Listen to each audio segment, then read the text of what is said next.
أما بعد فأعوذ بالله من الشيطان الرجيم. بسم الله الرحمن الرحيم. إن الله وملائكته يصلون على النبي يا أيها الذين آمنوا صلوا عليه وسلموا تسليما. সবাই মহব্বতে জবান খুলে হৃদয়কে উজাড় করে যারা নবীজিকে ভালোবাসেন এই মুহূর্তে তাদের জবানটা বন্ধ থাকবে না, জবান খুলে আওয়াজ নিয়ে আমার সাথে দুরূদ শরীফ পড়েন। আল্লাহুম্মা সাল্লি আলা মুহাম্মাদ ওয়া আলা আলি মুহাম্মাদ কামা সাল্লাইতা আলা ইব্রাহিম ওয়া আলা আলি ইব্রাহিম ইন্নাকা হামিদুম মাজিদ। اللهم بارك على محمد وعلى آل محمد كما باركت على إبراهيم وعلى آل إبراهيم إنك حميد مجيد.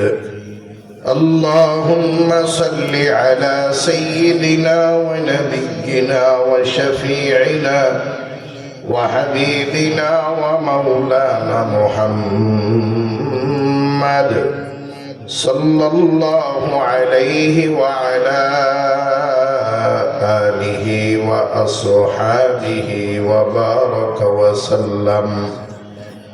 أعوذ بالله من الشيطان الرجيم.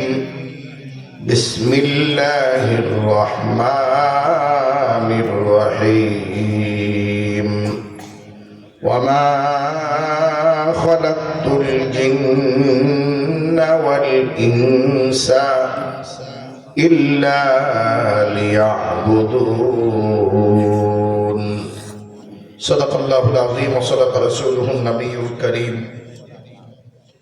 ونحن على ذلك لمن الشاهدين والشاكرين والحمد لله رب العالمين. الحمد لله.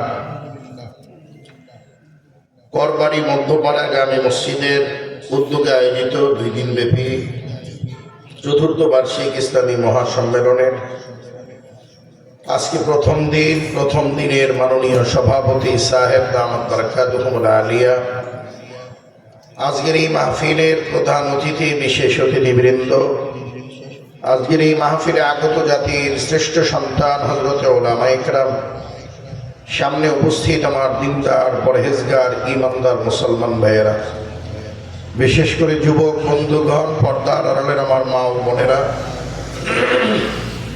আল্লাহ পাকের দরবারে লাখ কোটি শুকর যে আল্লাহ রাব্বুল আলামিন আমাদেরকে ফিতনা ফাসাদের জামানায় যেই সময় মুসলমান নেকের কাজ ছাড়তেছে, গুনার কাজ ধরতেছে, গুনার কাজ শুধু ধরেই না, গুনার কাজের প্রতিযোগিতা শুরু করছে, কে কার চেয়ে বেশি গুনাহ করবে, কে কার আগে জাহান্নামে ঝাঁপ দিয়া লাফ দিয়া পড়বে।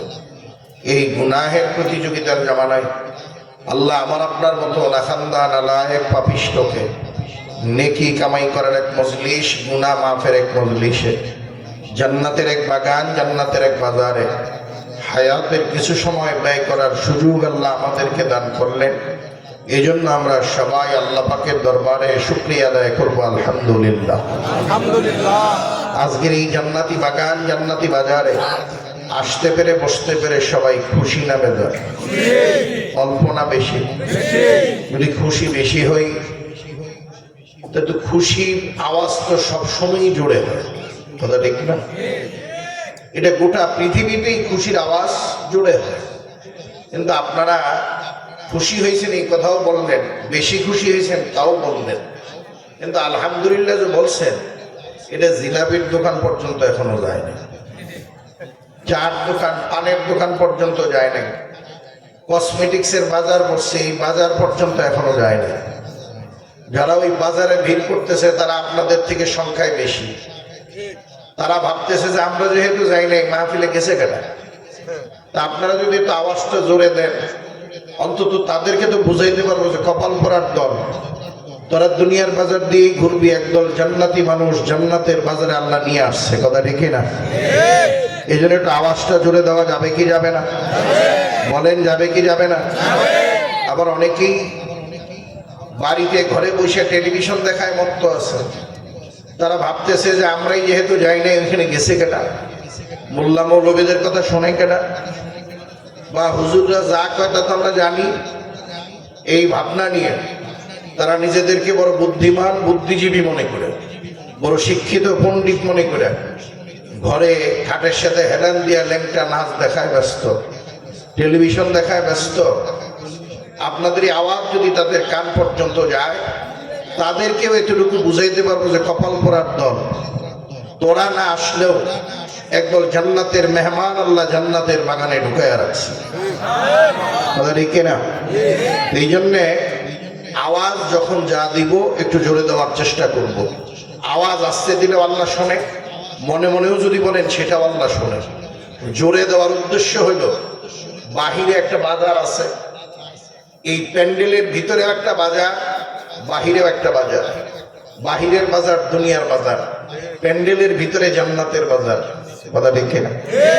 বাহিরের বাজারে চা পাওয়া যায়, পান পাওয়া যায়, জিলাপি পাওয়া যায়, পেঁয়াজু পাওয়া যায়, চটপটি ফুচকা পাওয়া যায়, কসমেটিক্সের কিছু মাল সামানা পাওয়া যাইতেছে, ঝালমুড়ি চানাচুর পাওয়া যাইতেছে। প্যান্ডেলের নিচে যেই জান্নাতের বাজার বসছে এই বাজারে নিম্নমানের অত নিম্নমানের কোনো জিনিস পাওয়া যায় না, কথা দেখে। আপনি ঝালমুড়ি খান, চটপটি পেঁয়াজু যাই খান, সকালবেলায় টয়লেটে সাপ্লাই দেওয়া লাগবে, কথা দেখে না?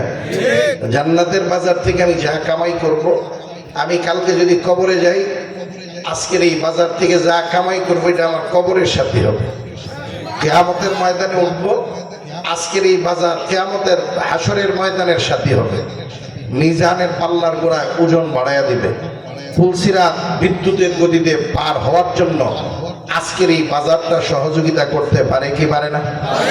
জোরে বলেন পারে কি পারে না? এই জন্যে দুনিয়ার বাজারে যারা আছেন তাদেরকে আমি অনুরোধ করব, দুনিয়ার এই বাজার কালকেও পাওয়া যাবে, পরের দিনও পাওয়া যাবে। দুনিয়া যদি ধ্বংস না হয়, এটাই মাহফিল শেষ হওয়ার পরেও জিলাপি খাওয়া যাবে, পানও খাওয়া যাবে। বাকি পানের বাজারে পান পাওয়া যায়, পানের বাজারে আল্লাহ পাওয়া যায় না। জিলাপির বাজারে জিলাপি পাওয়া যায়, আল্লাহ পাওয়া যায় না। কসমেটিক্সের বাজারে কসমেটিক্স পাওয়া যায়, আল্লাহ পাওয়া যায় না। আর জান্নাতের বাজারে এসে বসলে আল্লাহকে পাওয়া যায়। আর কিছু না পাইলেও আল্লাহ পাইলেও মোটামুটি দুনিয়ার জিন্দগি শেষ করে আখিরাতের জিন্দগি পাড়া দিতেই জান্নাত নসিব হবে, কথা ঠিক কিনা?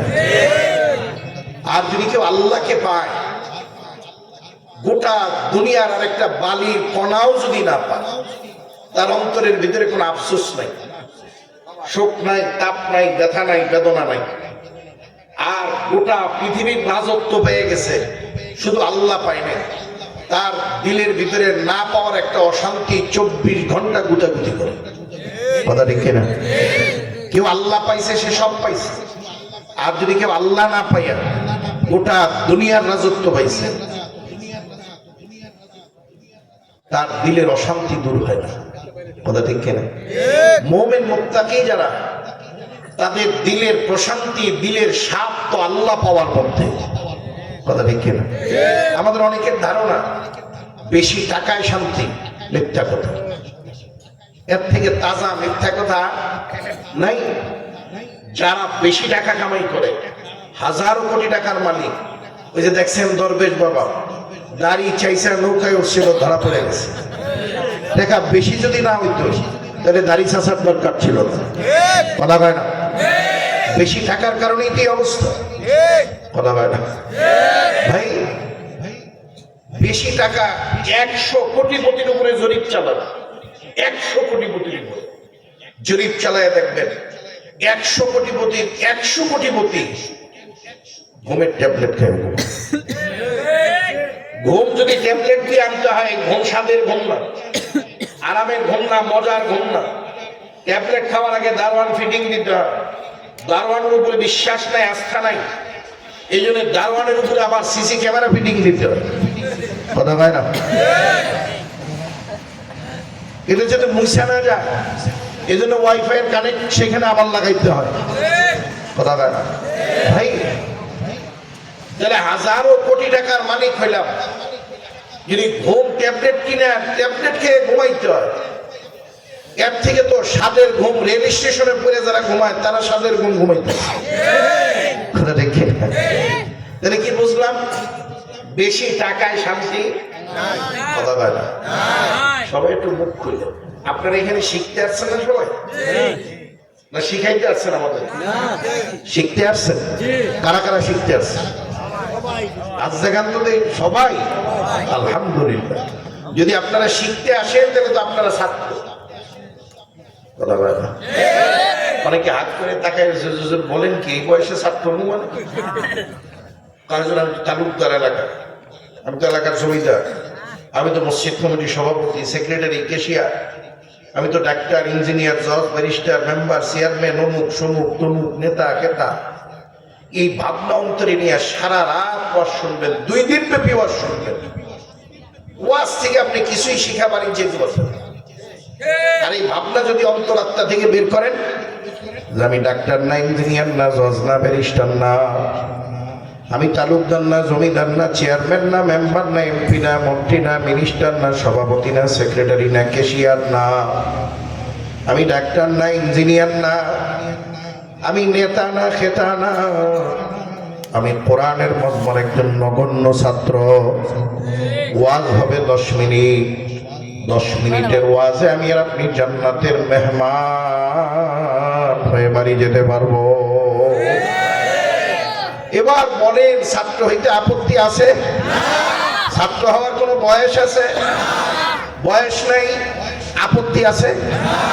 আপনারা যদি ছাত্র হন, কিছু সময়ের জন্য আমি আপনাদের উস্তাদের মতো এই চেয়ারে যারা বসছে, এই 2 দিনে যারা এই চেয়ারে বসে কথা বলবে, সবাই আপনাদের উস্তাদের মতো। কথা বলেন। আমি কি জোর করে বসছি? পিস্তল ঠেকাইয়া, মাস্তান ঠেকাইয়া, ছাত্র দিয়ে আন্দোলন করে আপনারা দাওয়াত দিয়ে বসাইয়া দিচ্ছেন। আমি আপনাদের থেকে অযোগ্য বেশি হইলেও যেহেতু দাওয়াত দিয়ে না উস্তাদের চেয়ারে বসাইছে, যেই কয় মিনিট আমি চেয়ারে বসে কথা বলবো, আমি আপনাদের উস্তাদের মতো। মানতে আপত্তি আছে?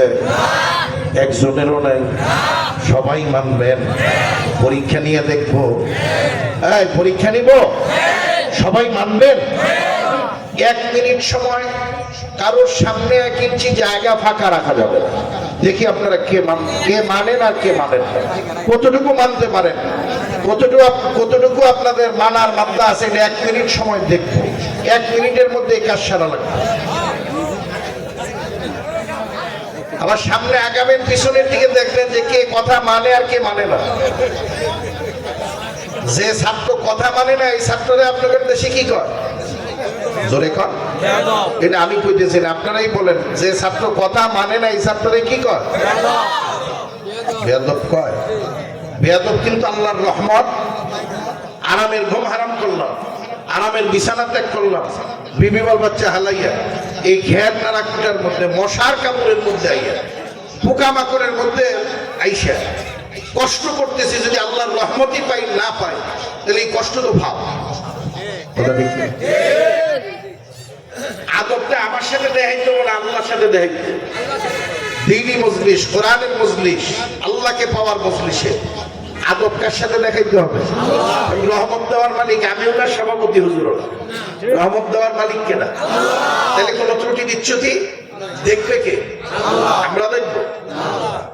দেখবে কে? আল্লাহ যদি দেখা বুঝেছেন আপনার রহমত পাওয়ার উপযুক্ত না, তাহলে দেব না। কি কর? হিসাব কিতাব করে বসে থাকেন। ক্লাস চলাকালীন টেলিফোন আইলে রিসিভ করা যাবে? এবার আওয়াজ কমে। ক্লাস চলাকালীন যদি কেউ ফোন রিসিভ করে এই ছাত্রকে আদর নাকি? ফোন আসতে পারে, রিসিভ করা যাবে না।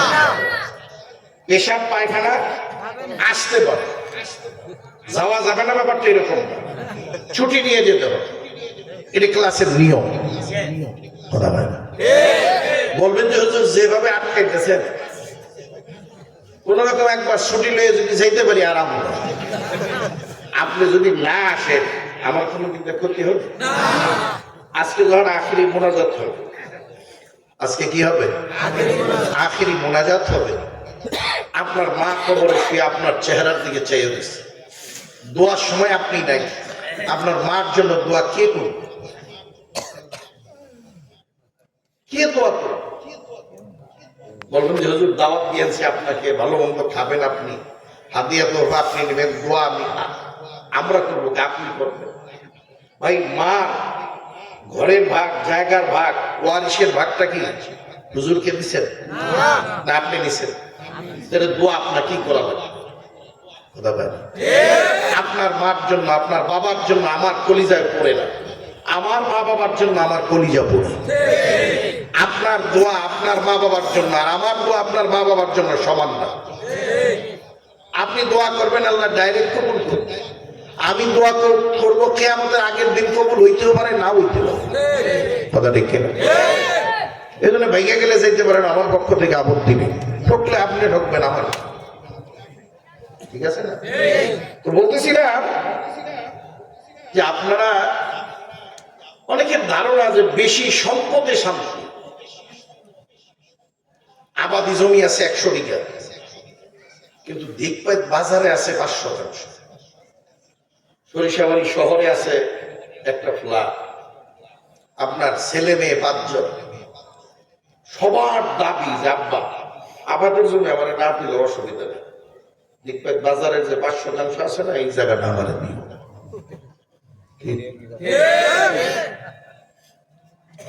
যদি কোনো ছেলে পাঁচই হয়, নেশা টেশা খায়, বাপের কলারেও ধরে, মধ্যে মধ্যে গলায়ও ছুরি লাগে, যদি আমার দিবি না শেষ করে হলো।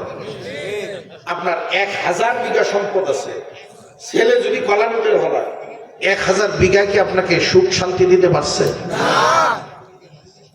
তাহলে বেশি সম্পদে কি শান্তি আছে? মেয়ে বিয়ে দিছেন, মেয়ের জামাই বাড়িও ধনী, আসে অনেক কিছু নিয়ে আসে আপনার জন্য, যাওয়ার আগ দিয়া নাকে নাকে বাজাইয়ে বলে যাব্বা ওয়ারিশের সব জমি মাফ করে দিলাম, কিন্তু বাজারের যে 5 আছে এই 5 আমার 2 বোনের নামে দিবা, দোয়া করবো তোমার জন্য, আল্লাহ তোমারে মাফ করে দিব, ঠকাবো না, তোমার পোলা করেও ঠকাবো না। আর যদি না দাও তাহলে যে বদদুয়া দিয়া গেলাম, তুমি বেঈমান হইয়া মরবা। সন্তান যদি সম্পদের জন্য এই কথা বলে, দুনিয়ায় তো বাবার জন্য এক জাহান্নামের টুকরা। তাহলে বেশি সম্পদেও শান্তি আছে? খানা খাইতে বসছেন, পেট ভরে গেছে, কিন্তু খাবার খুব স্বাদ হয়েছে, দামি খাবার, পেট ভরার পরে 2 লোকমা খাবার বেশি খেয়ে ফেলাইছেন। 4 লোকমা যদি বেশি খান তাহলে 4 ঘন্টা ফাপড় কাটে না, শুয়ে শান্তি নাই, বসে শান্তি নাই, হাঁটাচলা করে শান্তি নাই, কথাবার্তা বলে শান্তি নাই, অস্থির। অস্থিরতা কাটার জন্য দোকানে যে অনেকেই ফুসপানি কিনা খায়, এটা খাওয়ার পরে ঢেক দুটে বের হওয়ার পরে পেট আস্তে আস্তে ফুলে যায়, শান্তি পায় না, এই জন্য গলার ভিতরে আঙ্গুল দিয়ে বমি করে ফলাইয়া দেয়। যা বেশি খেয়েছে তাও ফালাইছে, পেট ভরার জন্য যা দরকার ছিল তাও ফালাইয়া দিছে, খালি করে ফলাইছে, এখন আবার ক্ষুধা লাগছে। তাহলে বেশি খাওয়ায় শান্তি আছে? বেশি খাওয়াতেও শান্তি নেই। জামালপুরের সবচেয়ে সুন্দরী মেয়ে বিবাহ করবেন, দেখলে শুধু দেখতেই মনে চায়, কলিজা শীতল হয়ে যায়। বিয়ার পরে জামাই বউটি আর 15 দিন আর বাড়ির বাহিরে যায় না।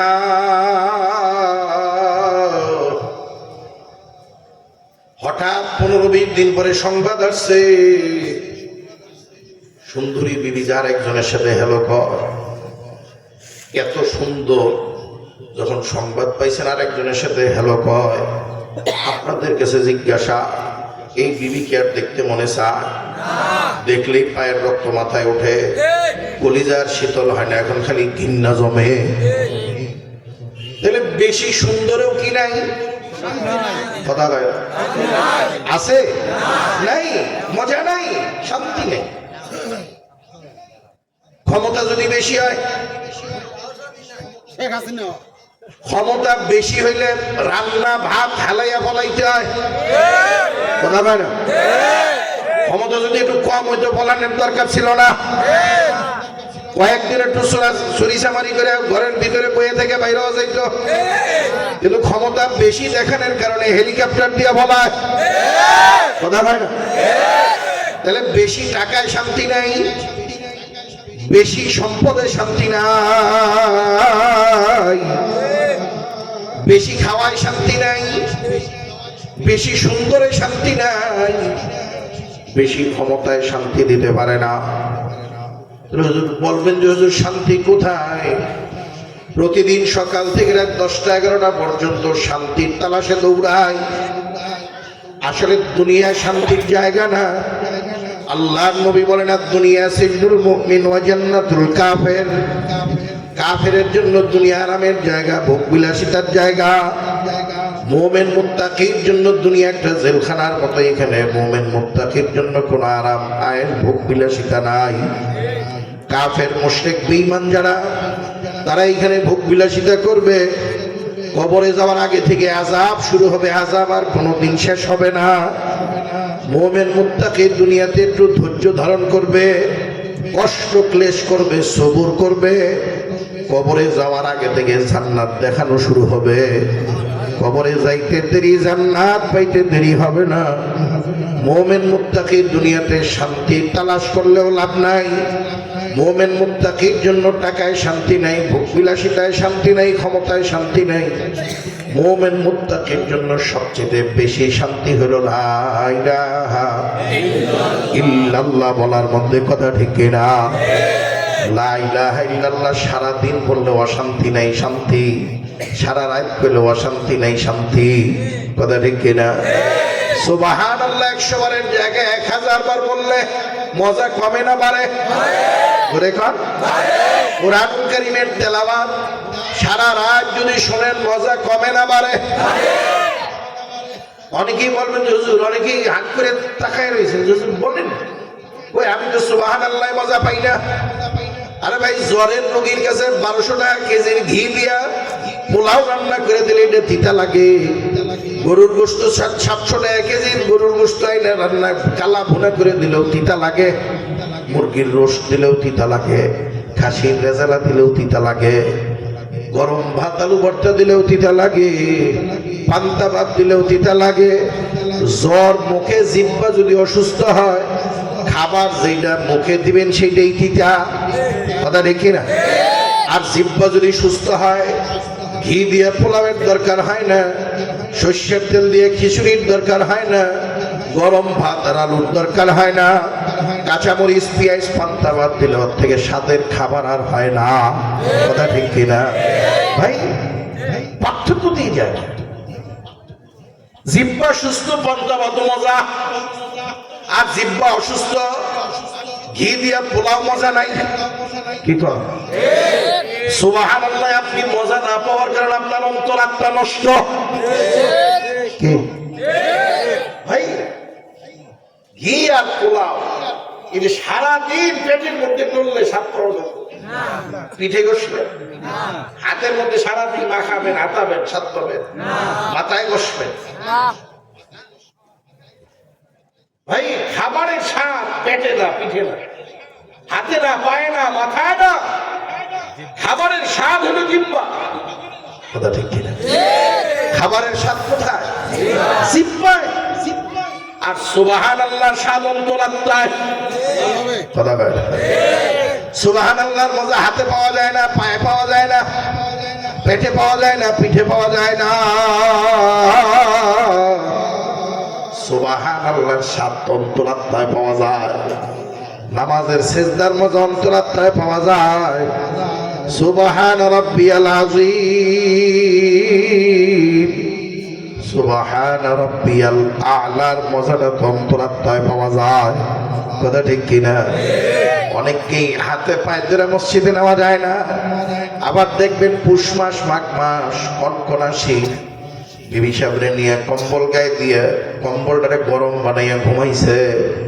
রাত্রি ৩টার সময় টিনের চালের উপর থেকে ফোটায় ফোটায় কুয়াশা পড়ে, এরপরেও গরম কম্বল লাথি দিয়া ফালাইয়া একদল বুড়া মানুষ আছে দেখবেন ঠান্ডা পানি দিয়ে ওযু দিয়া থরথর করে কাঁপে। যায় নামাজের দাঁড়াইয়া দুই চোখের পানি ছেড়ে কান্দে আর মালিকের দরবারে লম্বা সময় দাঁড়াইয়া থাকে, লম্বা সময় রুকু করে লম্বা সময় সেজদা দেয়। ওই গরম কম্বল আর বিবির চাইতে যদি যায় নামাজে মজা বেশি না থাকতো, শীতের মধ্যে কোনো পাগল এইখানে দাঁড়ায়? কথা না ভাই? আমার কাছে মজা না লাগার কারণ আমার অন্তরাত্মা অসুস্থ, আর বুড়াবিয়ার কাছে জায়নামাজে মজা লাগার কারণ তার অন্তরাত্মা সুস্থ। জায়নামাজটা বিবির চেয়ে বেশি মজা, কম্বলের তলার চেয়ে বেশি মজা। কথা ঠিক? আমি না পাওয়ার কারণ আমি রোগী। আমি না পাওয়ার কারণ কি? আমি রোগী। আমার কাছে যেটা তিতা লাগে আপনার কাছে সেটা মহাস্বাদ লাগে। আপনি যদি ওটা কি পাক করছো খাবার মতো তিতা, আমরা কি করবো? জিহ্বা ঘষা পরিষ্কার করে। কথা ঠিক? হ্যাঁ, শরীর অসুস্থ, বিবি বিশ্ব সুন্দরী, বিবি বিশ্ব সুন্দরী লাভ কি? শরীর যদি অসুস্থ, ওটা কাজ দিয়ে ঘুরলে আর গলাটালি করলে বিরক্ত লাগে। আর যদি শরীরটা সুস্থ হয়, বিবি যদি একটু কালাও হয়, তারপরেও কালা বিবির মধ্যে স্বাদ আছে, মজা আছে, তাকে নিয়ে ফুর্তি করা যায়, আনন্দ করা যায়, মজাক করা যায়। কিন্তু শরীর যদি অসুস্থ হয়, স্ত্রী যদি বিশ্ব সুন্দরীও হয়, তাকে নিয়ে কোনো মজাক আসে না, স্বাদ পাওয়া যায় না, মজা পাওয়া যায় না, কারণ আমি যে অসুস্থ। কথা ঠিক কিনা? খুব ভালোভাবে বুঝতে হবে। আমার এই আওয়াজ অনেকের কাছে ভালো লাগবে না। কি ওয়াজ করে? একটু কিচ্ছা কাহিনী করেন, দুই সাইডে ঘটনা মটনা করে না, ভালো লাগে, একটু সুস্বাদ দিবেন। ভাই সুরের নাম ওয়াজ না। আমরা বাংলাদেশের ওয়াজের শ্রোতা যারা আছে, শতকরা ৯৯ জন ওয়াজ বোঝে না। যদি সুর দিয়ে একটা টান দেব, মারাত্মক বক্তা।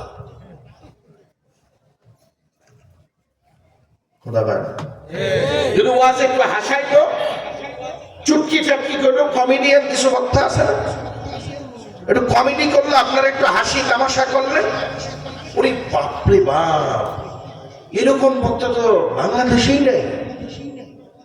আসলে ওয়াজে এসে হাসি তামাশা করা এর চেয়ে খারাপ জিনিস আর হয় না।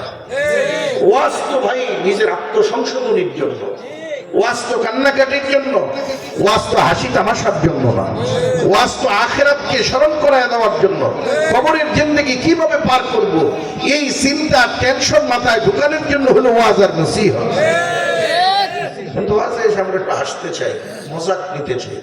মজা তো বিবির সাথে করলাম, বন্ধু বান্ধবের সাথে করলাম, বাজারে যেয়ে করলাম। যদি ওয়াজে এও মজা করি, খাবো কখন? ভাই সারা দিন লা ইলাহা ইল্লাল্লাহ বলবেন, সারা রাত লা ইলাহা ইল্লাল্লাহ বলবেন, সারা জিন্দেগি লা ইলাহা ইল্লাল্লাহ বলবেন। লা ইলাহা ইল্লাল্লাহর স্বাদ বাড়াইলে কোনোদিন স্বাদ কমে না। কথা ঠিক কিনা? গরুর গোশত কুরবানির ৩ দিন পরে আর খাওয়া যায় না, সবাই ভেট খেয়ে দেয়। কয়ে যে ডাল রান্না করো, ভর্তা দাও, শাক রান্না করো, শুটকি ভর্তা করো, আর গরুর গোশত সামনে দিও না। কিন্তু লা ইলাহা ইল্লাল্লাহর বেলায় কেউ এই কথা কয় না। লক্ষ কোটি মানুষ দুনিয়া থেকে বিদায় নিয়ে চলে গেছে। অসুস্থ শরীরেও লা ইলাহা ইল্লাল্লাহ কইতে মজা লাগে। যে জিন্দেগিতে আল্লাহ আল্লাহ কইয়া ডাক দেয় না, সেও দেখবেন হসপিটালের বেডে মাঝে মাঝে আল্লাহ আল্লাহ কইয়া ডাক দেয়। কথা ঠিক কিনা? মজার জায়গায় তো আমি আসি না, মজা খুঁজি টাকা। টাকা কামাই করতে যাই নামাজ বাদ দিছি, রোজা বাদ দিছি, মসজিদের সাথে সম্পর্ক নাই, দুনিয়ার সাথে সম্পর্ক করে ভালাইছি। অথচ এই দুনিয়ার সাথে সম্পর্ক করে কয়দিন দুনিয়াতে থাকবো? দুনিয়া তো থাকার জায়গা না, কেউ থাকতে পারে নাই, আমি আর আপনিও তো থাকতে পারবো না। दुनिया की मजा हरगिज़ कम ना होंगी, चर्चा यही रहेंगे, अफसोस हम ना होंगे। भाई दुनियार मजा कोनो दिन कमবে না, এটা বাড়তে থাকবে। কিন্তু দুনিয়ার মজা বাড়লে আমার তো লাভ নাই। দুনিয়ার মজা যেই দিন বাড়বে আমি তো সেই দিন কবরে চলে যাব। আজ থেকে 30 বছর 25 বছর আগে মোবাইল ছিল না। 25 বছর আগে যারা মারা গেছে তাদেরকে যে যদি বলেন আমেরিকা সৌদি আরবে 1 মিনিটে কথা কওয়া যায়, বিশ্বাস করবে না? কি খেয়েছো? চিঠারি করো, 1 মাসে চিঠি জবাব পাওয়া যায় না। তুমি এসে 1 মাসে সৌদি আরব কথা 1 মিনিটে কথা কওয়া যায়, তারা বিশ্বাস করবে না। ঠিক কিনা? যেই দিন বিমান ছিল না, জাহাজে হজ করছে, তাদেরকে যে যদি বলেন 6 ঘন্টায় মক্কা মদিনা পৌঁছা যায়, বিশ্বাস করবে তারা? দুনিয়ার মজা কমছে না বাড়ছে? মজা বাড়ছে, কিন্তু তারা তো নাই। সামনে মজা আরো বাড়বে। সেই যেই দিন মজা আরো বাড়বে সেই দিন আমি থাকবো। কি নিয়ে রওনা হইল? মজা কোথায় তালাশ করতেছি? ভুল জায়গায় শান্তি আর মজা তালাশ করে পাওয়া যায় না ভাই। আলহামদুলিল্লাহি রাব্বিল আলামিন আর রহমানির রহিম। যেই লোকটা 5 ওয়াক্ত নামাজ পড়ে তাকে কমাস কম 32 বার আলহামদুলিল্লাহি রাব্বিল আলামিন তেলাওয়াত করা লাগে। যে ইশরাক পড়ে, আওয়াবিন পড়ে, চাঁদ পড়ে, তাহাজ্জুদ পড়ে, তাকে 50 বারেরও বেশি আলহামদুলিল্লাহি রাব্বিল আলামিন তেলাওয়াত করা লাগে। কথা ঠিক না বেটি? আপনারা বলেন তো, বুকে হাত দিয়ে বলেন, এখানে অনেক বুড়া বাবারা আসছেন, বুকে হাত দিয়ে বলেন আলহামদুলিল্লাহি রাব্বিল আলামিন। নাবালেগ বয়স থেকে শুনতেছেন আর পড়তেছেন, একবারের জন্য কি পুরাতন পুরাতন মনে হয়েছে? হ্যাঁ, এটা আর কত বলবো, নতুন কিছু বলি এরকম মনে হয়েছে? যতবার তেলাওয়াত করা হয় মনে হয় নতুন, যতবার তেলাওয়াত করা হয় মজা মনে হয় আলাদা। কথা ঠিক না বেটে? আল্লাহু আকবার। গোটা দুনিয়ার সমস্ত স্বাদ আর মজা আলহামদুলিল্লাহর মধ্যে আল্লাহ কোথায় রাখছে? গোটা জিন্দগি শেষ করে দেয় আলহামদুলিল্লাহ পড়তে পড়তে, একবারও কয় না আমার রুচি লাগে। প্রতিদিন আলু ভর্তা ডাল খাওয়া যায় না, প্রতিদিন মাছ ভাতও ভাল লাগে না, প্রতিদিন শুটকি ভর্তাও ভাল লাগে না, প্রতিদিন গরুর গোশত মজা লাগে না, কিন্তু প্রতিদিন আলহামদুলিল্লাহি রাব্বিল আলামিন পড়তে মজা আছে না নাই? যদি মজা না থাকে তাহলে কেমনে পড়ে? কথা কয় না? মজা আছে না না? এত মজা কে? আলহামদুলিল্লাহি রাব্বিল আলামিন সূরা ফাতিহা বান্দা যখন নামাজে দাঁড়াইয়া পড়ে, বান্দার সাথে প্রত্যেক আয়াতে আয়াতে আল্লাহ তাআলা উত্তর দেয়, জবাব দেয়, কথা কয়। কপাল আমাদের পড়ছে গুনার কারণে, আমি আর আপনি নামাজ আল্লাহর রাস্তে না পড়ার কারণে আমার আপনার কাছে আল্লাহর এই জবাবের আওয়াজটা আমার কানে এসে পৌঁছায় না। নামাজ তো অনেকে আল্লাহর জন্য পড়ি না। অনেক মুসল্লি নামাজ পড়ে, মসজিদের কমিটিতে প্রণাম দিছে, নামাজ না পড়লে মানুষে খারাপ করে। অনেকেই নামাজ পড়ে চাকরির ইন্টারভিউ, চাকরির ইন্টারভিউতে যাতে পাশ করে এই জন্য মসজিদ ছাড়ে না, চাকরি হওয়ার পর আর মসজিদে দেখা যায় না। অনেক ছাত্র আছে সামনে পরীক্ষা, যার কারণে মসজিদ ছাড়ে না। পরীক্ষাও গেছে, মুসল্লিও গেছে, আছে না নাই? কথা কয় না? আছে আছে। বিপদে করছে, নামাজ ছাড়ে না। বিপদও গেছে, নামাজও গেছে। আবার অনেকের বয়স হয়ে গেছে, সমাজে কেউ গোনে না, ঘরের বউ পর্যন্ত কেসর মেসর করে। আর কই যাব, কেউ পাত্তা দেয় না। এখনই পুরা মসজিদ আর ছাড়ে না। যেই দিন তার সময় আছিল ওই দিন হাতে পায়ে ধরে মসজিদে আনা যায় নাই। নামাজ যদি আল্লাহর রাস্তায় পড়তাম, তাহলে নামাজের দ্বারাই এই বান্দার সাথে আল্লাহর সাথে কথা হয়, আমিও কথা কইতে পারতাম। আমি আর আপনি তো নামাজ পড়ি, নামাজের দ্বারা সংসারের হিসাব, ব্যবসার হিসাব করি। নামাজে দাঁড়াইছি, নাকের আগায় এখনো মশা বসে নাই, এক হাত দূরেই উড়াউড়ি করে। নামাজের দ্বারাই রয়েছি, মশা দেখে এরকম মুসল্লি আছে না নাই?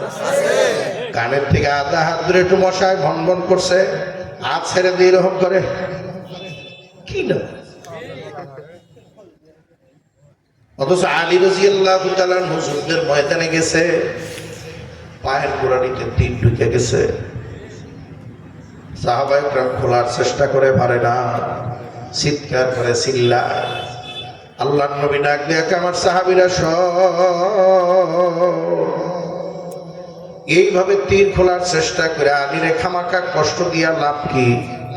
এইভাবে তীর খুলতে পারবি না। আলী যখন নামাজে দাঁড়ায় তখন পায়ের গোড়ার তীরটা টান দিয়ে খুলে ফেলাবি।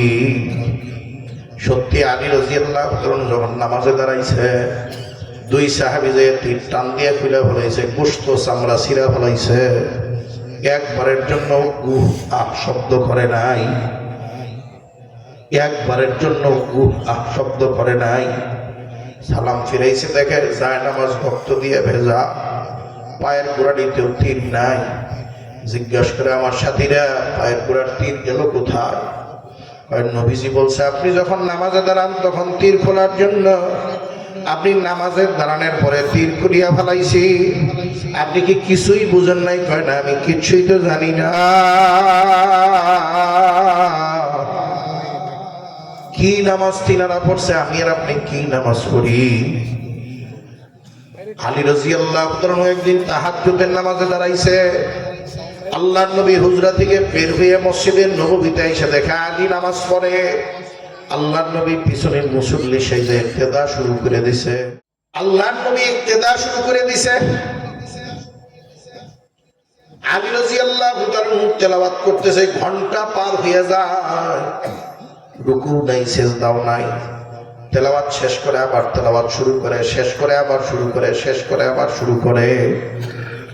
ফজরের আজানের একটু আগ দিয়া কোন রকম রুকু আর সিজদা দিয়া 2 রাকাত নামাজ পড়িয়া সালাম ফিরাইছে।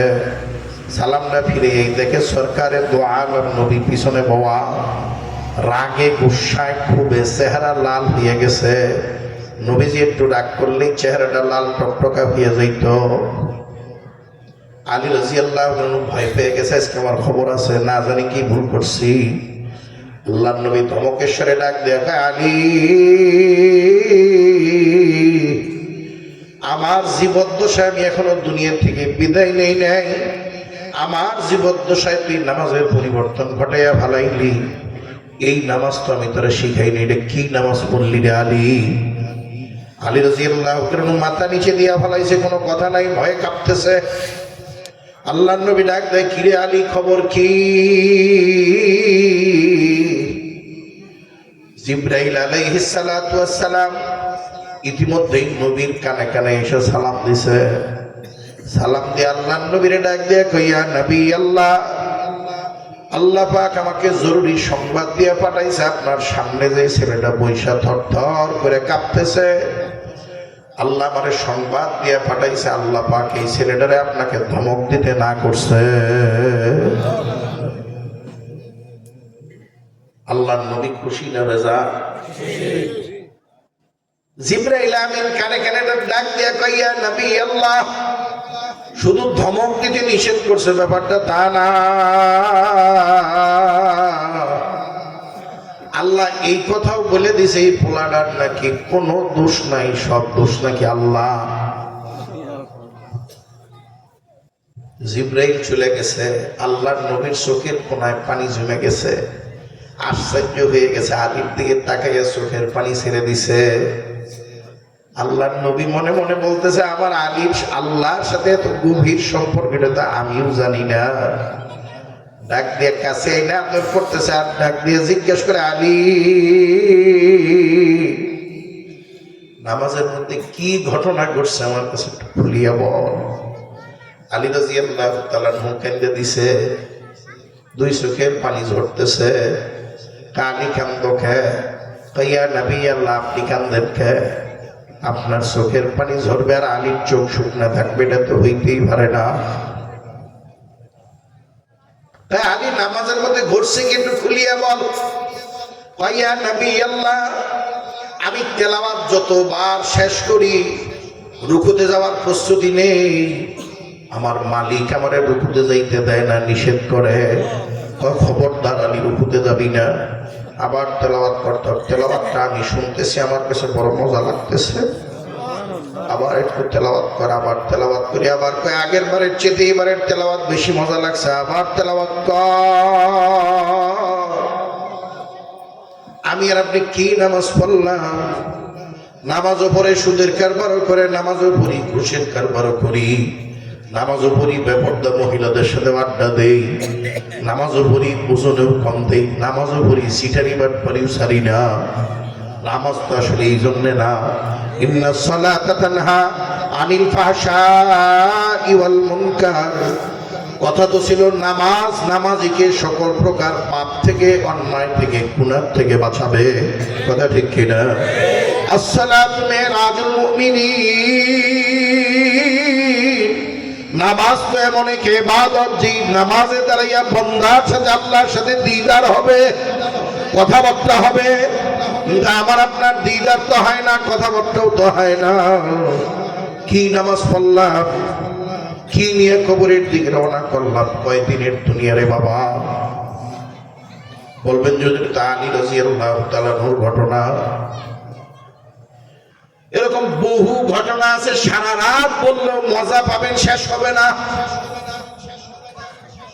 নামাজে দাঁড়াইছে এক কাঠুরি, জুন্নুন মিসরি রাহমাতুল্লাহ আলাইহি, পিছনে হইল ইমাম মুক্তাদি। সূরা ফাতিহা এক আয়াত ৮-১০ বার করে তেলাওয়াত করে, আধা ঘন্টা ৩৫ মিনিট ধরে নামাজ শেষ করছে। জুন্নুন মিসরি সেটা গেছে, কিরে কাঠুরি, নামাজ সূরা ফাতিহার এক আয়াত এতবার তেলাওয়াত করা লাগে কে? হুজুর, আমি একজন পিসা হুজুরের কাছে মুরিদ হয়েছিলাম, আমার পিসা হুজুর কয়ে দিছে সূরা ফাতিহার প্রত্যেক আয়াতে আয়াতে মন্দার সাথে আল্লাহ কথা কয়। তার মানে কি? হুজুর কথা কয়, আমি যে বড় গুনাহগার, আমার সে বড় গুনাহগার আসমানের নিচে জমিনের উপরে আর কেউ নাই। এই জন্য আল্লাহ আমার সাথে কথা কইতে চায় না, আল্লাহ আমার সাথে রাগ করছে। আল্লাহ আমি একবার তেলাওয়াত করলে আল্লাহ জবাব দেয় না, দুইবার তেলাওয়াত করলে জবাব দেয় না, আল্লাহ জবাব দেয় না। আমিও জিদ করি সামনের আয়াত আর আমি আর তেলাওয়াত করবো না। আমি গুনাহ করছি তাতে কি হয়েছে? আমি কি আল্লাহর বান্দা না? আল্লাহ কি আমার মালিক না? এই জন্য আমি বেশি গুনাহ করার কারণে ৮-১০ বার তেলাওয়াত করার পর আল্লাহ পাক আলহামদুলিল্লাহি রাব্বিল আলামিনের জবাব দেয়, হামিদানি আব্দি।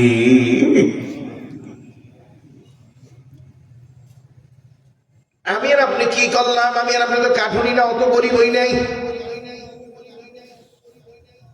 এই মজলিসে অনেক লোক আছেন, কালেমা সেটা জিজ্ঞাসা করলে বলতে পারবেন না। যদি দোয়ায় কোনো জিজ্ঞাসা করে অনেকের কাপড় চোপড় নষ্ট হয়ে যাবে। চার দোকানে আসরের থেকে রাত 12টা পর্যন্ত আড্ডা দেওয়ার সময় হয়, কালেমা শিখার সময় আমার আপনার নাই, দোয়ায় কোনো শিখার সময় নাই, পাক পবিত্রতার মাসআলা শিখার সময় নাই। নিজে নিজের কাছে জিজ্ঞাসা করে দেখেন, আমি তো একটা আস্থা অমানুষ হয়ে রয়েছি, মানুষ হইতে পারি নাই।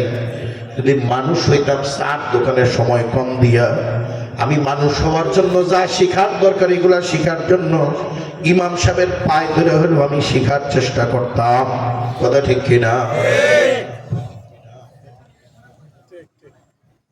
খারাপ লাগতেছে ভাই? এই হায়াতের জিন্দগি কয়দিন? খুতবার সাথে ছোট্ট একটা আয়াত তেলাওয়াত করছি। এই আয়াতের তর্জমা বলার আগে আপনাদেরকে কিছু প্রশ্নের জবাব দেওয়া লাগবে। এই যে প্যান্ডেলটা, এটা কি গতকালকে ছিল? আগামী আজকে আর আগামী দিন থাকবে, পরের দিন কি থাকবে? এই প্যান্ডেল করার পিছনে উদ্দেশ্য আছে না নাই? আরো জোরে এখন আছে না নাই? আছে। এইখান থেকে আসার সময় ঘর বাড়ি দেখে আসলাম। প্রত্যেকটা ঘর করার পিছনে উদ্দেশ্য আছে না নাই? ঘরের মধ্যে এক ঘরের নাম আছে মসজিদ। এই ঘর আর এই যে ঘর এক উদ্দেশ্যে বানানো। আবার বাজারে রাস্তার পাশে ঘর আছে, ওইটাও ঘর, এটাও ঘর, মসজিদও ঘর। তিন ঘর বানানোর উদ্দেশ্য কি এক? জোরে কর। বলদ গরু গরু, গাবি গরু গরু, ষাঁড় গরু গরু, হিনোটাকলামি গরু পালার উদ্দেশ্য কি এক? কথা বলে। গাবি কি কেউ হাল বাওয়ার জন্য পালে? হাল বাওয়ার জন্য পালে বলদ গরু। যদি কেউ ষাঁড় পালেন কে হাল বাওয়ার জন্য? কয় হুজুর না, ষাঁড় গরু তো পালি গোস্ত খাওয়ার জন্য। গাবি গরু পালেন কেন? কয় গাবি তো পালি দুধ খাওয়ার জন্য। সভাপতির বাড়িতেই মনে করেন দাওয়াত দিছে, আমি গেছি, বললাম সভাপতি সাহেব গাবি পালেন কে? হাল বাওয়ার জন্য নাকি? সভাপতির মেহমান আমি, মনে মনে হাসবে আর বলবে হুজুর দিয়ে আস্তে একটা বলো, গাই গরু দিয়ে কি কেউ হাল বায় নাকি? আস্তে আস্তে হাসে আর কাজে হুজুর এই গাবি গরু তো বলি দুধ খাওয়ার জন্য। ঘরের দরজায় আম গাছ লাগাইছেন কে? হুজুর ঘরের দরজাতে আম গাছ লাগাইছে আম খাওয়ার জন্য। ওই ঘরের কোনায় নারিকেল গাছ কে? হুজুর নারিকেল খাওয়ার জন্য। একই সভাপতির বাড়িতে 5 বছর পরে আবারও দাওয়াত যায়, দেখি গরু জবাই দিয়ে ফলাইছে। কি সভাপতি সাহেব গাবি দুধ খাওয়ার জন্য বলেন, জবাই দিলেন যে? কয় হুজুর 2 বছর যাবৎ গাবিটা ভরেও না, বিয়াইও না, দুধও দেয় না। যেই গাবি ভরে না, বিয়ায় না, দুধ দেয় না, এটা পালে রাখা লস। এজন্য দাম ধরে বিক্রি করছে। জবাই দিয়া গোস্ত বিক্রি করছি, 50,000 টাকার গোস্ত বিক্রি করলাম। আর 20,000 টাকার গোস্ত আমার বাড়িতে নিছে, আপনাদেরকে নিয়ে মেহমান নিয়ে মজা মারিয়া খাবো। সভাপতি আম গাছ কাটেন কে? 10 বছর ধরে আম গাছের গোড়ায় পানি দিলাম, কীটনাশক দিলাম, ভিটামিন দিলাম, আম গাছে ফল তো দূরের কথা, ফুলটাও বেরোয় না। 5 বছরের কাছে আম দিয়ে খেয়ে সারতে পারি না, 10 বছরের কাছে ফুলটাও দেখি না। এই জন্য কাটতেছি। খাইতে কি করবেন? নদীতে ফেলাইয়া দিবেন, জানাজা দিয়া দাফন করবেন। কয় হুজুর না, কামলা নিচে যা কুড়াল দিয়া চিরা লাকড়ি বানাইয়া রোদ্দুর দিয়া শুকাইয়া রান্না করে নিয়ে যত্ন করিয়া রাখবো। ভাত তরকারি রান্নার কাজে চুলায় জ্বালাইয়া ফেলাবো। আম গাছের অপরাধ, আম দেয় নাই, আম না দেওয়ার অপরাধে চুলায় জ্বালাইয়া ভাত তরকারি রান্না করলাম। গাবি বিয়ায় না, ভরে না, দুধ দেয় নেই, অপরাধে জবাই দিয়া খেয়া ফেলাইলাম। আল্লাহর বান্দারা এই যে খেরের উপরে বসছেন, খেরের সাথে ধান আসছিল, সাথে চিটা আসছে। চিটাগুলা কেউ ধান থেকে আলাদা করে বাজারে বিক্রি করতে নেয় না। বাজারে বিক্রি করতে যদি কেউ নেয়, বস্তার ভিতরে হাত দিয়ে কয় লোকটা পাগল হয়েছে নাকি? কারণ বাজারে চিটার কোনো মূল্য নাই। এই জন্য চিটা কেউ নদীতে ফালায় না, পুকুরে ফালায় না, মাটির নিচে নামায় না। চিটাগুলার উত্তর দিয়ে শুকায় বস্তার মধ্যে নিয়ে চুলার কাছে নিয়ে রাখে। রান্না করার সময় আমার আপনার বেগম সাহেবা চুলার আগুন দুর্বল হলে 1 খাবলা শুকনা চিটা নিয়ে ভিক্ষা মারে, আগুন দাউ দাউ করে জ্বলে। যদি জিজ্ঞাসা করা হয় চিটার কি অপরাধ আপনি চুলায় জ্বালাইলেন, আপনার জবাব হবে যে হুজুর চাউলালা ধানের পিছনে আমার যেই খরচ, সিটার পিছনে আমার একই খরচ। খামাখাই ধরে ফালাইয়া দিমুখে একটা কামে লাগাইলাম। বিয়ে করার পরে 5-10 বছর যদি বাচ্চা না হয়, বউ তালাক দিয়ে আরেক বিয়ে করে বউ ঘরে নিয়ে আসি। কথা দেখি না? আমার উদ্দেশ্যটা যেই জায়গায় পুরা হয় নাই সেই জায়গায় জবাই দিলাম, সেই জায়গায় তালাক দিয়ে দিলাম, সেই জায়গায় চুলাই দিয়ে আগুন ধরে জ্বালাইয়া ফেলাইলাম। আমার আপনার তো অস্তিত্ব ছিল না, আমার আপনার নাম গন্ধ পৃথিবীতে ছিল না। আল্লাহ পাক রব্বুল আলামিন এক কাট্টা নাপাক পানি থেকে আমার আপনার অস্তিত্ব দিছে। হাত ছিল না, পা ছিল না, নাক ছিল না, কান ছিল না, গোটা বডি কিচ্ছু ছিল না। কমপ্লিট একটা বডি বানাইয়া দুনিয়ায় পাঠানোর আগে মায়ের বুকের মধ্যে দুধের ফ্যাক্টরি বসাইয়া 2 বছর দুধ খাওয়াইছে। 2 বছরের ফ্যাক্টরির দুধ খাইতে যাইয়া একবারের জন্য ঠান্ডা হয় নাই, একবারের জন্য গরম বেশি হয় নাই, একবারের জন্য চিনি বেশি হয় নাই, একবারের জন্য পাঞ্চা হইয়া যায় নাই, একবারের জন্য পাতলা বেশি হইয়া যায় নাই। এক মাপে যেই পরিমাণের বাচ্চার শরীরে ভিটামিনের দরকার, ওই পরিমাণের ভিটামিন দিয়া মায়ের বুকের মধ্যে দুধ তৈরি করছে আমার বাপের আল্লাহ। জোরে কম, আমার দলের নেতায় না আল্লাহ, আমার মায় তৈরি করছেন আল্লাহ তৈরি করছে। আল্লাহর বান্দারা এত যত্ন করে আমাকে আপনাকে বানাইছে, উদ্দেশ্য আছে না নাই? আমার যদি ঘর বানানোর উদ্দেশ্য থাকে, গাভী পালার উদ্দেশ্য থাকে, প্যান্ডেল বানানোর উদ্দেশ্য থাকে, ষাঁড় গরু পালার আলাদা উদ্দেশ্য থাকে, ধান লাগানোর যদি আলাদা উদ্দেশ্য থাকে, তাহলে আল্লাহ আমাকে আপনাকে বানাইছে, উদ্দেশ্য আছে না না? উদ্দেশ্যটা কি?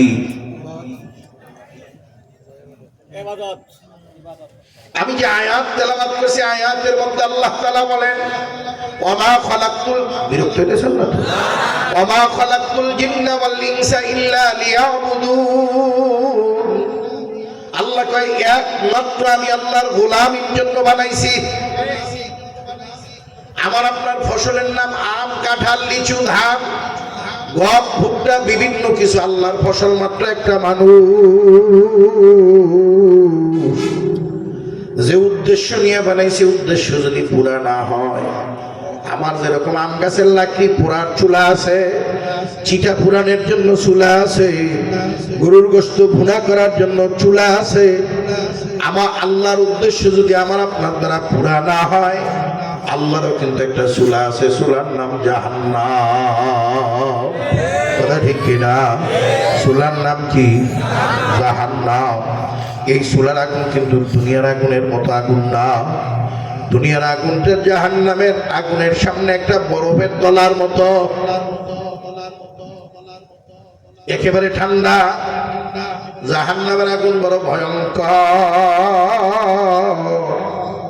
আল্লাহর বান্দারা, যুবক বাবারা, বুড়া বাবারা, পর্দার আমার মায়েরা, বোনেরা, কি চিন্তা করছি? কয়দিনের দুনিয়া? দুনিয়া তো থাকার জায়গা না, কেউ থাকতে পারে না, আমি আর আপনিও থাকতে পারবো না। দুনিয়াতে আসার সিরিয়াল আছে, যাওয়ার কোনো সিরিয়াল নাই। আসার সময় বড় আগে আসে, ছোট পরে আসে, বড়র পরে মেজর, মেজর পরে সেজো, ছোট একেবারে পরে আসে। কথা ঠিক কিনা? যাওয়ার বেলায় বড় আগে যায়, মেজো তারপরে, সেজো তারপরে না। যাবার বেলায় অনেক সময় দেখা যায় বড় মেজো সেজো হইয়া যায়, সবার আগে ছোট চলে যায়। বাপ জীবিত সন্তান কবরে, মা জীবিত মেয়ে কবরে, আছে না নাই? জোরে কোন আছে না না? এই যে আজকেও আসার পথে মধুপুর হসপিটালে লাশ দেখে আসলাম। লাশের সন্তানেরা বাবা বাবা পেয়েছিল্লায়, বোনেরা ভাই ভাই পেয়েছিল্লায়। রাস্তায় অ্যাক্সিডেন্ট করে মারা গেছে। উনি মারা যাওয়ার কিছু সময় আগে ওনার আপন বোন মারা গেছে। কান্নার মাতম চলতেছে। আমি লাশ দেখলাম আর মনে মনে ভাবলাম, আমি যেই দিন মারা যাব একই তো অবস্থা হবে। কখন মারা যায়, কখন ডাক আসে, কখন আজরাইল আসে জানি না। আজকে দুনিয়ার আসামি ধরার জন্য দুনিয়ার দারোগা আসলে আসামি বাথরুমে ফলায়, রান্না করে ফলায়, জঙ্গলে ফলায়, চড়ায় যাইয়া ফলায়, এক দেশ থেকে আরেক দেশে যাইয়া ফলায়। আমি আর আপনি তো নামাজ না পড়িয়া, দাড়ি কামাইয়া, মিথ্যা বলিয়া, সুদ আর ঘুষের কারবার করিয়া, ওজনে কম দিয়ে আমার আপনার বিরুদ্ধেও তো মামলার দরবারে মামলা দায়ের হয়েছে। কবে কখন ওয়ারেন্ট জারি হবে জানি না, সকালে না, দুপুরে না, বিকালে না, রাত্রে, কেউ জানে না, আমিও জানি না, আপনিও জানেন না। এই জন্যই বলছে আসার সিরিয়াল আছে, যাওয়ার সিরিয়াল নাই। অনেক সময় ছোট্ট বাচ্চারাই মা মরে যায়, ছোট্ট মেয়েরাই বাবা মরে যায়, এরকম আছে না নাই?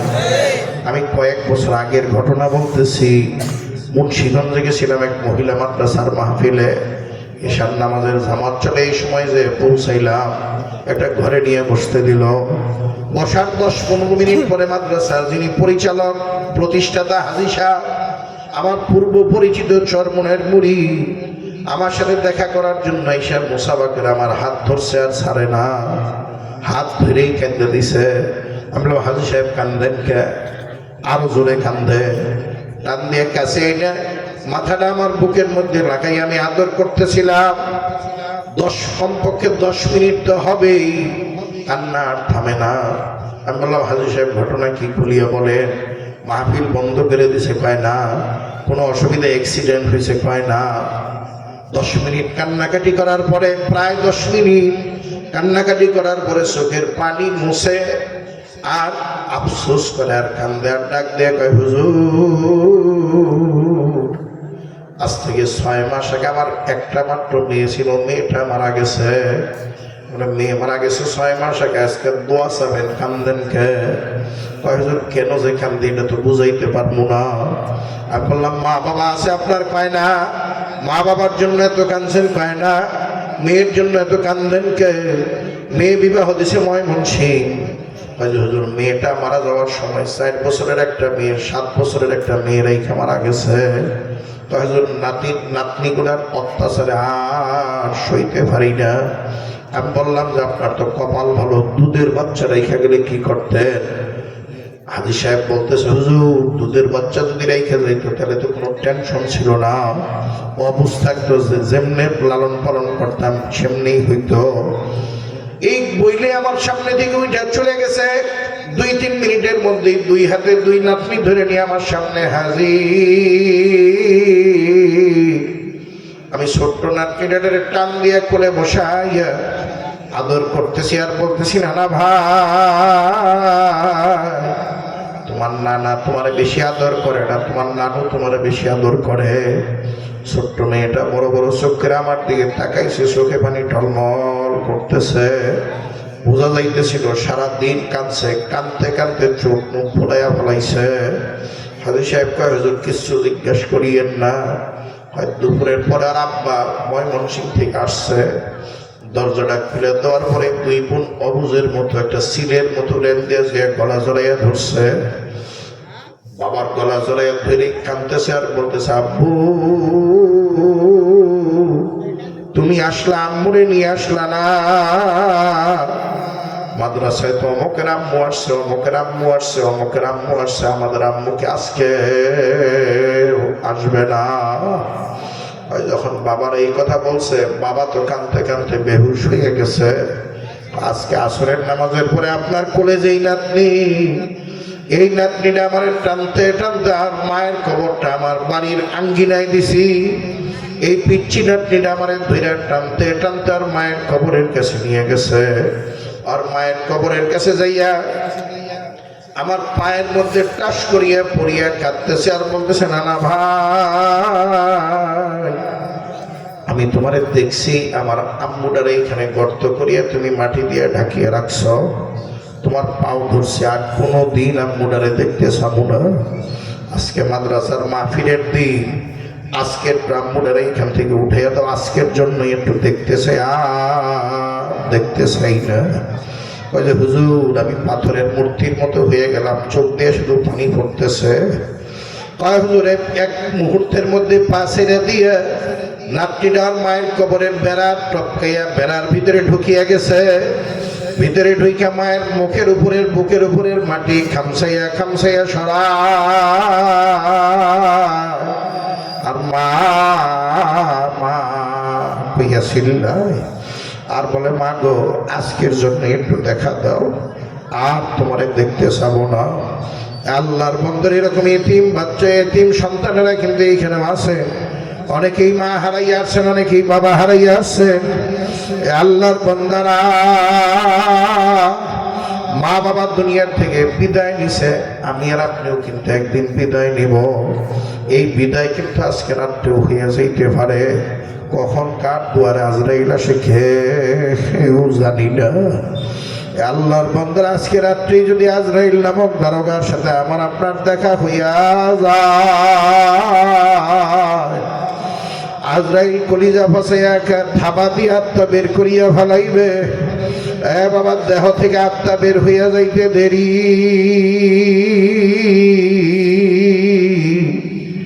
মাথার তলার পালিশটা চিরতরে টান দিয়া সরাইয়া ফেলাইতে দেরি হবে না। যুবক বাবারা, বুড়া বাবারা, পর্দার আমার মায়েরা, বোনেরা, 10টা মিনিটের জন্য পাও ধরিয়া বলতেছি, দুনিয়ার চিন্তা মাথা থেকে ফেলাইয়া দাও। একটু নিজেকে মরা লাশ বানাইয়া দেখো, কাফনের কাপড় গায়ে পেছাইয়া দেখো, নিজেকে লাশের খাটিয়ার মধ্যে আবিষ্কার করিয়া দেখো কেমন দেখা যায়। বাবা আত্মা বের হইয়া যাইতে দেরি, মসজিদ থেকে লাশের খাটিয়াটা বাড়িতে হাজির হইতে দেরি হবে না। দেহ থেকে আত্মা বের হইয়া যাইতে দেরি, মসজিদের মাইকে এলান হইতে দেরি হয় না।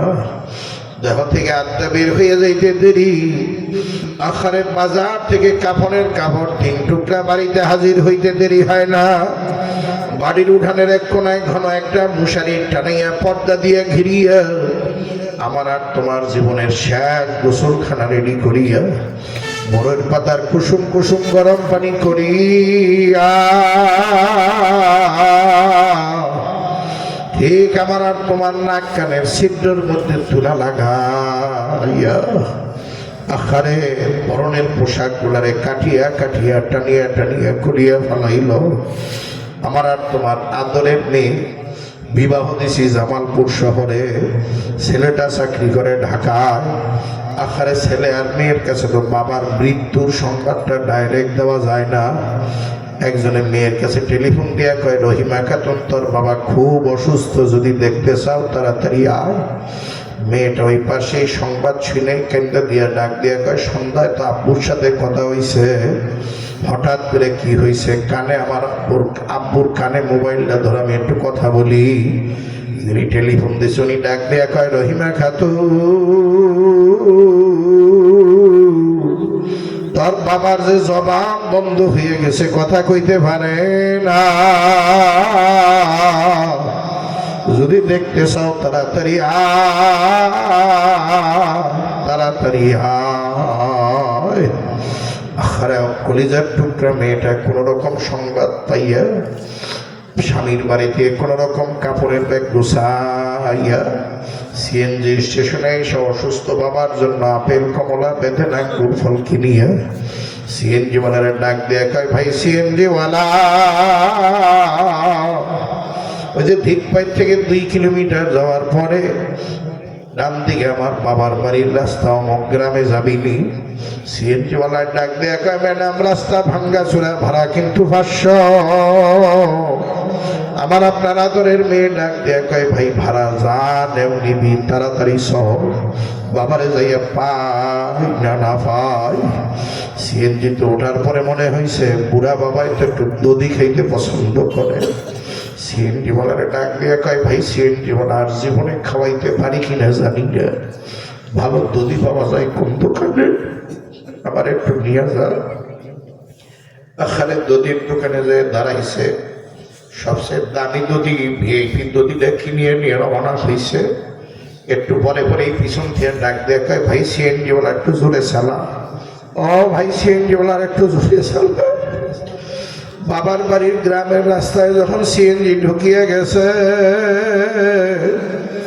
দূরে থেকে বাবার বাড়ির গেটটা দেখা যায়। আদরের মেয়ে, বাবার বড় আদরের মেয়ে সিএনজির এক পাশ দিয়ে মাথা বের করিয়া দিয়া তাকায় দেখে বাবার বাড়ির গেট অনেক মানুষজনের ভিড় দেখা যায়। মানুষজনের ভিড় দেখে কলিজার গোড়ায় চিরিক মাসে বাবারে যায় বুঝি আর ফাইলাম না। বাবাই জীবিত থাকলে তো এত মানুষের ভিড় থাকার কথা না। সিএনজির মধ্যে শিক্ষার মাসে সিএনজিওয়ালা ডাক দিয়া কয়, ম্যাডাম কি হয়েছে? কয়েছে মানুষজনের ভিড় দেখা যায়, এটা আমার বাবার বাড়ি, এই জায়গায় যাইয়া তারা। সিএনজি যখন দাঁড় করাইয়া দিয়েছে, বাড়ির ভিতরে দিয়ে কান্নার আওয়াজ মেয়ের কানে চলে আসছে। হাতে থেকে দধির পাতিল ফলের ব্যাগ সব পড়িয়া গেছে। সিএনজিওয়ালার ভাড়া দিতেও ভুলিয়া গেল। সিএনজি দিকে একটা লাফ দিয়া নামিয়া বাবা কই একটা শিক্ষার দিয়ে আমার আপনার আদরের মেয়েটা ঠিক আমার আপনার লাশের কাছে যেয়ে পড়িয়ে গেল মাটির মধ্যে কইরায়। আর বাবা বাবা বাবা কইয়া চিল্লায়, কানের গোড়ায় মুখ লাগাই আব্বু আব্বু কইয়া চিল্লায়। আর কয়, আব্বু তুমি মরতে পারো না, আমি তোমারে মরতে দিব না, তুমি মরো না, তুমি একটু তাকাইয়া দেখো, আমি তোমার রহিমা খাতুন আসছি। আব্বু তোমার জন্য আমি আপেল আনছি, কমলা আনছি, বেদের আনছি, তুমি কি খাবে না? কে শোনে কার কথা রে বাবা? ইমাম সাহেব কয়, জানাজার সময় হয়ে গেছে, লাশ বের করিয়া ফালাও। আর একজনে দাঁড়ায় কয়, আব্দুল করিম আব্দুল রহিম রহিমা খাতুন জীবনের শেষবারের মতো বাবার মুখটা দেখে দেয়ার কোনদিন দেখবি না। সন্তানগুলা পাগলের মতো গইরাগিরি করে আর আব্বু আব্বু কইয়া চিল্লায়। সবই শুনি উত্তর দেওয়ার ক্ষমতা যে আর হবে না। কয়েকজনে মিলে আমার আপনার লাশের খাটিয়া কান্দে লইয়া ফালাইছে। আমার আপনার আদরের বিবি জানি নিয়ে 30 বছর 40 বছর সংসার করলাম। আমি আর আপনি মরার পরে গহনা কাঠটি খুলিয়া নাকের ফুলটা খুলিয়া বিধবার শাড়ি পরিয়া মাঝে মাঝে বেহুশ হয়ে যায়, মাঝে মাঝে হুশে আসে। খাটিয়া নিয়ে যখন বের হইয়া যায়, খাটিয়ার পিছনে পিছনে আমার আপনার আদরের বিবি দৌড়া আর কান্দে আর ডাক দিয়া কয়, তোমরা আমার স্বামীরে কেউ নিয়ে যাইও না। আল্লাহর বান্দারা যতই ডাকুক কোনো লাভ নাই। লাভ গোরস্থানে হাজির ইমাম সাহেব সিনা বরাবর দাঁড়াইয়া তাকবীরে জানাজার নামাজ দিয়া আমার আপনার লাশের খাটিয়া কবর নামক ঘরের পশ্চিম পারে পাঠিয়ে দিল। 3 ব্যক্তি কবরের গর্তে নামিয়া আমার আপনার লাশটারে ধরি করিয়া কবরের গর্তে ফালাইয়া বাঁশের ফালটা দিয়ে ছাউনি দিয়ে তালাই দিয়ে ঢাকিয়া হাজার হাজার মন মাটি দিয়ে চাপা দিয়ে যুবক বাবা, বুড়া বাবা, পর্দার এবং মায়েরা, তালুকদার বাবারা, জমিদার বাবারা, শিক্ষিত বাবারা সবাই কবরে মাটি দিয়ে চাপা দিয়ে যার যার বাড়ির দিকে রওনা হইয়া যায়। আল্লাহর হাবিবি কবর সম্পর্কে ফরমানে, বেনামাজি বাবারা, দাড়ি কামাইনা বাবারা, শত্রু